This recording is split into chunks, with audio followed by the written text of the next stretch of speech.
আসসালামু আলাইকুম রহমতুল্লাহ। প্রিয় দর্শক শ্রোতা, আজকের ভিডিওতে আমরা একটি গুরুত্বপূর্ণ প্রশ্নোত্তর সম্পর্কে জেনে নেব। প্রশ্নটি হলো, আয়নার সামনে নামাজ পড়া যাবে কি? ঘরে বাড়িতে নামাজ পড়ার সময় অনেক ক্ষেত্রে নামাজির সামনে আয়না থাকে, কিংবা এখন মসজিদের বিভিন্ন গ্লাস সামনে থাকে। আয়না গ্লাস দিয়ে মসজিদের বারান্দা আলাদা করা হয়, সে কারণে মুসল্লির সামনে আয়নার উপস্থিতি এসে যায়। সেক্ষেত্রে আয়না সামনে নিয়ে নামাজ আদায় করা কি জায়েজ? এর উত্তর জানার আগে একটি বিষয় আলোচনা হওয়া জরুরি যে বর্তমানে প্রায় মসজিদগুলোতে প্রায় দুইটি অংশ থাকে, একটি প্রধান অংশ ও দ্বিতীয়টি বারান্দা। প্রধান অংশ ও বারান্দার মাঝখানে প্রায় মসজিদে গ্লাস বা আয়না লাগানো থাকে। এটি বাস্তব এবং সত্য।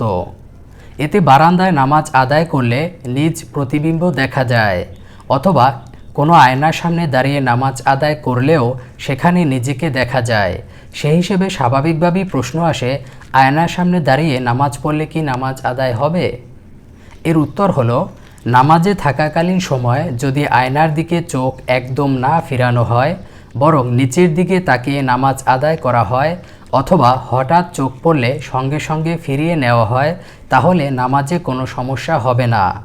কিন্তু যদি আয়নার দিকে বারবার তাকানো হয়, কিংবা যদি তাকানোর মাধ্যমে কোনোভাবে নামাজের খুশু অর্থাৎ একাগ্রতা ও আল্লাহ ভীরুতা নষ্ট হয়ে যায়, তাহলে নামাজ মাকরুহে তানজিহি হবে, অর্থাৎ শরীয়তের দৃষ্টিকোণ থেকে অপছন্দনীয় বিষয় এটি।